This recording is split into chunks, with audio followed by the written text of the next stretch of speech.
Aujourd'hui, nous allons voir comment ne plus jamais se tromper en amour et arrêter de souffrir avec des hommes incompatibles et indisponibles. Cette vidéo, je l'ai préparée pour les femmes qui sont actives, indépendantes, célibataires, qui ont surtout l'envie de construire une relation avec quelqu'un de compatible et qui leur correspond et une relation dans laquelle elles se sentent bien. Alors, si c'est bien ton cas, je t'invite à rester jusqu'au bout. Tu dois te demander pourquoi je fais cette vidéo. J'aimerais que tu te dises comment Karima, en 10-15 minutes, est capable de m'apporter autant de valeur, ou est-ce qu'elle est capable de m'emmener sur plusieurs semaines ou plusieurs mois. C'est pour ça que je t'ai préparé un lien que tu vas trouver juste en dessous de cette vidéo, sur lequel tu peux réserver une consultation gratuite avec moi. L'objectif de cette consultation est de faire un bilan amoureux, de savoir où tu en es, qu'est-ce qui bloque et quels sont les leviers concrets que je peux t'apporter pour que tu puisses avancer. À la suite de ces 15 premières minutes, tu vas pouvoir décider soit de continuer toute seule ou bien de reconduire un deuxième appel avec moi pour aller voir de façon concrète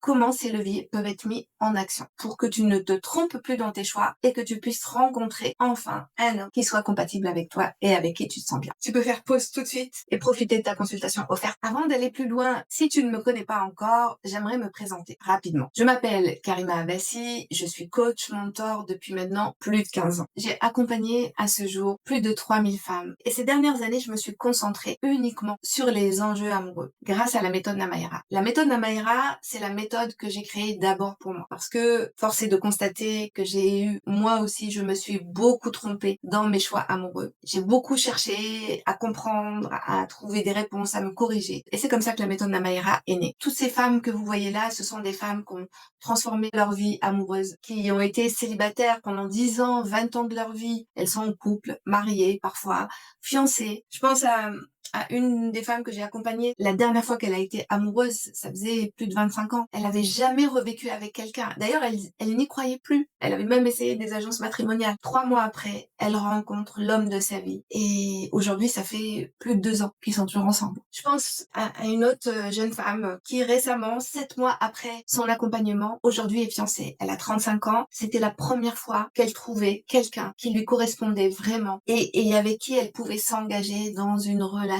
de construction. Je pense à une autre, 42 ans, qui n'avait jamais eu de relation sérieuse. Aujourd'hui, non seulement elle est mariée, mais en plus elle attend un bébé, puis il y en a eu d'autres. Il y a eu déjà d'autres bébés. Oui, ça me touche énormément parce que toutes ces femmes n'y croyaient plus. C'est pas de la magie. Comme je vous l'ai dit, grâce à la méthode Namaera, j'ai rencontré l'homme de ma vie aussi, alors qu'il habitait à 2 pas de chez moi depuis toutes ces années et je l'ai rencontré à 55 ans. Mais ça fait quelques années maintenant. C'est vraiment grâce à cette méthode qui est simple, mais très efficace. J'ai exploré, j'ai étudié, j'ai pratiqué jusqu'à arriver à trouver quels étaient les piliers nécessaires pour ne plus se tromper et choisir un homme qui nous correspond. Et ces 3 piliers, je les ai résumés dans cette méthode et je vais vous les présenter tout de suite. L'étape numéro 1, que j'ai appelée les préliminaires. Ça vous dit quelque chose peut-être? Alors, il s'agit pas des mêmes. Donc là, il s'agit réellement de se préparer à faire un bon choix. En vérité, on nous a appris plein de choses, mais jamais on nous a appris comment se préparer pour faire le bon choix en amour. C'est ce que je vais faire aujourd'hui. On ne peut pas parler de rencontre si on ne parle pas de critères. C'est la base. Je vois beaucoup de femmes, et d'ailleurs j'ai fait partie de ces femmes-là. Je veux un homme fort, je veux un homme grand, je veux un homme qui ait une bonne situation, charismatique, sur qui je peux compter. J'entends aussi, Karima, je veux qu'il soit gentil, doux. Ok, maintenant je vais vous poser une question. Sincèrement, est-ce que vous connaissez une personne qui voudrait quelqu'un de pas gentil, pas doux, pas attentionné, sur qui on peut pas compter, qui soit pas beau, qui soit pas charismatique? Non, évidemment, bien sûr que non. Personne. Et c'est normal. Et ce que ça veut dire, c'est que ce ne sont pas les critères qui vont te permettre de savoir si cet homme est compatible avec toi. Même si ils peuvent avoir une certaine importance, mais c'est pas du tout l'essentiel. C'est ça qui va expliquer qu'en fait, il y a une incompatibilité parce que tu t'es projeté alors que la véritable profondeur de l'iceberg, on ne la voit pas. Voilà. En fait, elle n'est pas visible. Et c'est pour ça que moi, je te propose, à partir de maintenant, d'utiliser la matrice de VBL. C'est ce qui va te permettre de vérifier si la personne que tu as rencontrée est compatible avec toi. Et là, tu vas retrouver 4 éléments. Donc, les valeurs, la vision, la logistique et les besoins.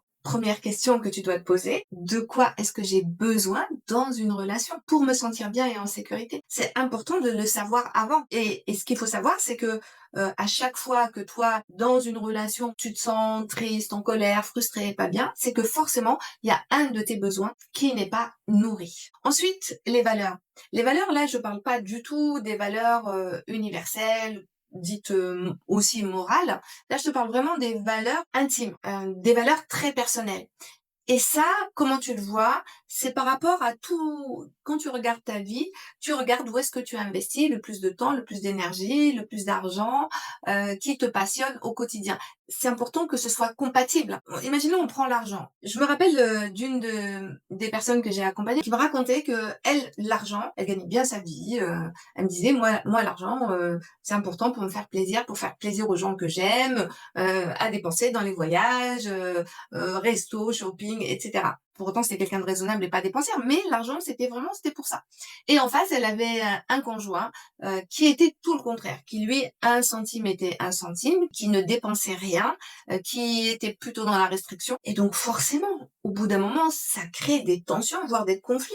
Et c'est un des éléments majeurs qui participe à une séparation. Si toi, tu fais des cadeaux, tu donnes beaucoup, tu es généreuse, et que tu reçois jamais, ça devient déjà hyper frustrant, et de toute manière, sur la gestion de l'argent du couple, ça crée des tensions très très fortes. Ensuite, il y a la vision. Si toi, tu as envie d'être dans la construction, tu as une vue plus long terme, et qu'en face, tu as quelqu'un qui te dit: «Moi, je te préviens, je vis au jour le jour, je ne sais pas», bien, sache déjà là que vous n'êtes pas compatibles sur votre vision du couple. Dans tous ces éléments, qu'est-ce qui est à voir aussi, qu'est-ce qui est négociable, pas négociable pour toi. C'est négociable, c'est-à-dire à la limite c'est secondaire, je passe à côté, je peux faire avec l'autre, ou c'est pas négociable, c'est-à-dire que pour toi ça serait pas acceptable et négociable d'entamer une relation où tu sais déjà d'avance que de toute manière, probablement, peut-être qu'elle ne mènera nulle part, ou en tout cas pas un engagement. Tu vas espérer que l'autre change d'avis, et c'est comme ça que tu vas perdre du temps, de l'énergie, à espérer quelque chose qui n'arrivera jamais. La logistique, c'est pareil. C'est une des premières choses qu'on doit checker, en fait. Si la personne, elle est mariée, elle n'est pas disponible émotionnellement, si elle habite à 500 kilomètres, si sa situation financière fait que elle est extrêmement précaire et que toi, ça te met en insécurité, clairement, ça ne peut pas fonctionner. Ça a beau être le mec le plus génial du monde, hein. Et je l'ai vu ça d'ailleurs, hein. Cette matrice va réellement vous donner un vrai levier pour arrêter de choisir à partir de critères qui sont le haut de l'iceberg, ou voire même par défaut, hein, parce que j'ai entendu aussi du style je veux pas quelqu'un comme mon ex ou comme mon père, d'accord? Parce que c'est lié à une mauvaise expérience. Et de faire vraiment un choix conscient, un choix conscient, dynamique, pour vraiment se donner toutes les chances d'aller vers quelqu'un qui nous correspond. L'étape 2, c'est l'étape d'attraction. Une fois qu'on s'est préparé, il s'agit de rencontrer. Et c'est pas le prince charmant qui va arriver sur son cheval et frapper à votre porte. Et c'est ça le problème. C'est que aujourd'hui, ce que je vois beaucoup, c'est cette méthode que moi j'appelle au petit bonheur la chance. Qu'est-ce que ça veut dire? Beaucoup de femmes se laissent choisir au lieu de choisir. Et ça, jusque-là, j'ai été cette femme-là aussi. Ça s'explique pour plein de raisons, et notamment parce on nous a pas dit, on nous l'a jamais dit aussi, on nous a pas dit que c'était à nous de choisir. C'est à la limite, on attendait que quelqu'un vienne nous parler, nous solliciter, nous courtiser pour, c'est vieux comme le monde ça, pour, voilà, et voir potentiellement si oui, il nous correspond ou pas. Il y a beaucoup de risques à cette méthode-là, parce que ce qui arrive beaucoup, surtout quand on est une femme active, indépendante, et qu'on a cette problématique de choix, quelqu'un arrive, propre sur lui, plutôt pas mal, que tu vois, tu rencontres à une soirée chez des amis, etc. Bon, bien sûr, il vient vers toi, il te fait des avances, etc., etc., il s'intéresse à toi, et là, tu te dis, ok, pourquoi pas. Mais en même temps, il y a une part de toi qui n'en est pas convaincue. Mais comme il y a personne en ce moment, et que il a l'air plutôt pas mal, donc on se dit, tu vas te dire, ok, j'y vais, je vais essayer. Et là, déjà, le problème là, c'est que à quel moment tu te dis, si tu avais vraiment le choix, est-ce que moi, je l'aurais choisi? Est-ce que moi, je serais allée vers lui? La plupart du temps, la réponse est non. Et c'est là où l'erreur commence. Parce que ce qui se passe, c'est que tu vas être à moitié dans la relation. Parce qu'il y a une part de toi qui va être là, qui va avoir envie d'y aller, qui a envie de faire l'effort. Et il y a une autre qui n'a pas du tout envie, qui ressent que non, ça le fait pas en fait, que c'est pas lui. Mais en même temps, tu vas culpabiliser parce que là, tu vas te dire, c'est pas normal. Comment ça se fait? C'est un homme qui est super. Tout le monde en voudrait. Enfin, tout le monde. Il y a plein de femmes qui peut-être m'envient d'être avec lui. Enfin, j'en sais rien moi. Mais toi, non.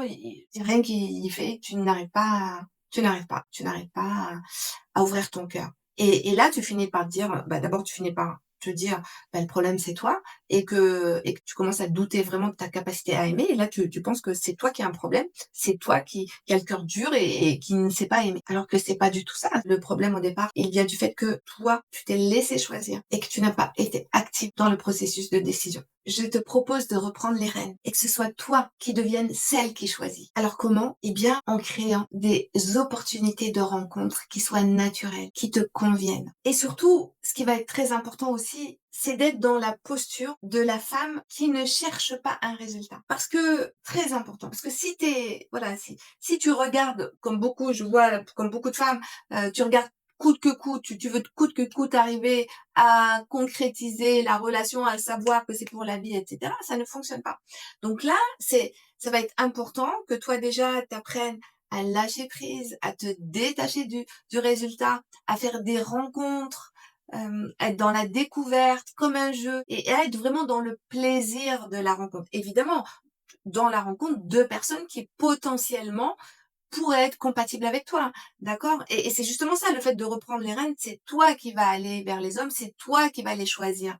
Et quand je dis choisir, c'est déjà cette étape d'attraction, c'est vraiment être dans le processus de la découverte et du plaisir de la conversation, du plaisir de parler, d'échanger et de découvrir qui est l'autre, justement, et de pas rester en haut de l'iceberg. Et c'est là l'enjeu, que tu investisses ton temps, ton énergie, ta personne dans des moments que tu auras choisis, avec des personnes que tu auras choisies et en sachant exactement ce qui est important pour toi.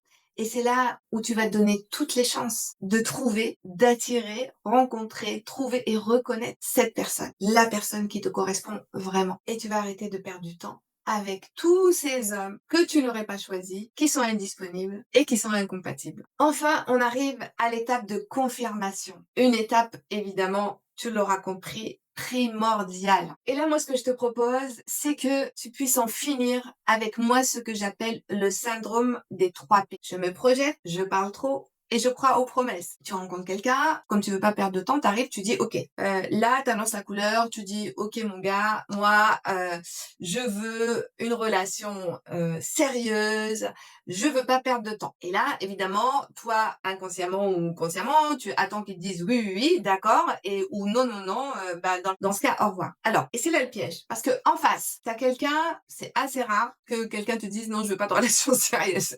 Franchement, ça peut arriver des fois, mais c'est très rare. Mais en général, surtout si tu l'as rencontré sur un site ou je ne sais quoi, bon, donc il y a le côté vendeur où on a envie de faire croire à soi-même aussi d'ailleurs, hein, peut-être même la personne, elle pense qu'elle cherche une relation sérieuse. Bref. Et donc la personne te dit oui, oui, oui, d'accord. Et là, toi, qu'est-ce que tu fais? Toi, tu dis oh génial. En toi-même, tu dis ok, c'est bon, il a validé, on est sur la même longueur d'onde, donc on y va. Alors que lui, pas du tout. Lui, il t'a juste dit oui, oui à quelque chose potentiellement envisageable avec toi ou quelqu'un d'autre. Ou alors, par exemple, tu peux rencontrer aussi un homme qui se projette très vite, qui te fait des promesses. Donc, il va te dire, oui, t'es la femme de ma vie, je l'ai vu en même pas une semaine, des demandes de mariage, etc. Et toi, banco, bingo, tu le crois, tu crois sur parole. Puis, Karima, il me l'a dit, il l'a répété. Voilà. Et c'est ça que j'appelle le syndrome des 3 P. C'est se baser sur les paroles que je prononce ou que l'autre prononce, sur des promesses que l'autre peut te faire et sur des projections que tu fais par rapport à des paroles et à des promesses. Du jour au lendemain, la personne, elle peut disparaître et te dire, voilà, finalement, elle a quelqu'un d'autre, finalement, elle est pas prête, finalement, X, Y, Z, tu vois? Et là, c'est la dégringolade, c'est l'effondrement parce que, bah, tu cru, tu ne comprends pas. Malheureusement, tu as cru une promesse et tu t'es pas basé sur les faits. En fait, c'est vraiment la seule chose qui compte à ce stade, ce sont les faits. et non pas les promesses. Les promesses, tout le monde est capable de le faire. Les faits, non. Il y a que les faits qui parlent. Donc la personne se projette, tu dis ok. Mais dans ta tête, tu continues, on va voir. Et c'est ça qui va faire que tu vas éviter de te retrouver embarqué dans une relation où tu vois qu'il y a quelque chose qui ne fonctionne pas, où ça marche pas comme tu veux, et là où tu vas avoir des tas de questions qui vont venir dans ta tête sans arrêt, voilà, du style il faut que, j'attends que, est-ce qu'il m'aime, est-ce qu'il pense à moi, est-ce qu'il veut vraiment s'engager? Non, tu vois, là, tu poses ces questions et du coup, tu es là en mode d'attente et en mode à subir. Donc là, terminé avec tout ça.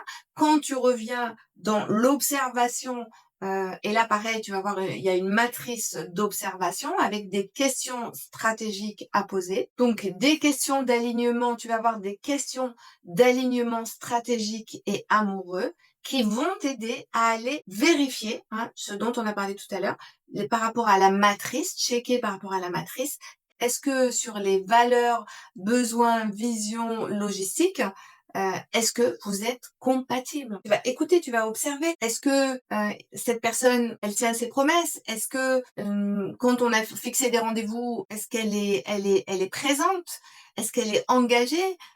Est-ce qu'elle ne trouve pas tous les 4 matins des excuses pour annuler des rendez-vous qu'on a? S'il te dit que c'est quelqu'un qui est stable, c'est quelqu'un qui est stable, tu vas regarder combien de relations il a vécu, combien de temps il est resté, quelle est l'architecture de son histoire amoureuse, tu vois? C'est à toi aussi d'aller comprendre ce qu'il y a en dessous de l'iceberg, tu vois? Et pas juste écouter les paroles, en fait. Et surtout, si malgré tout ça, tu n'y arrives pas, et peut-être sans attendre de perdre encore du temps, des années de ta vie, je te propose maintenant de faire un bilan amoureux avec moi. C'est une sorte de mini coaching. Donc ces 15 minutes-là, c'est du temps que je prends sur mon agenda et je le dédie aux femmes et je le consacre aux femmes qui ont vraiment envie d'avancer. Et ça me tient vraiment à cœur de pouvoir les aider à avoir de la clarté et les leviers pour des leviers pragmatiques pour avancer, arrêter de se tromper et enfin avoir les bonnes compétences, la bonne méthodologie pour avancer dans sa vie amoureuse et faire le bon choix et rencontrer quelqu'un avec qui on se sent bien. Et ça de le faire maintenant, pas dans 10 ans, pas dans 5 ans, pas dans 10 ans, qui le veulent maintenant.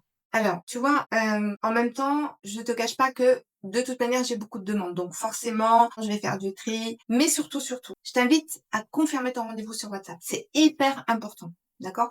Là, tu as le lien, tu cliques dessus, tu m'envoies un OK. C'est absolument nécessaire pour confirmer ta place et que moi, je la garde sur mon agenda. Alors moi-même, je m'investis personnellement dans tous les accompagnements et je m'investis aussi dans ces consultations gratuites. Un, je peux pas accepter tout le monde et de deux, vous le savez, tout comme vous, mon temps est limité. Donc, toutes les personnes qui n'auront pas confirmé ne seront pas, bien sûr, seront éliminées automatiquement. Voilà, ça c'est dit.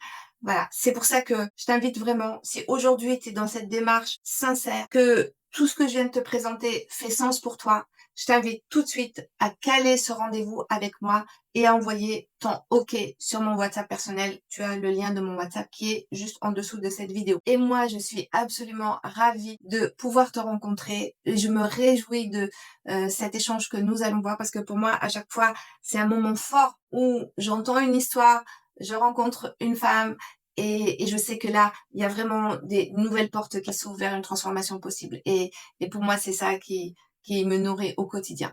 Donc, en attendant, clique tout de suite là et moi, je te dis à tout de suite.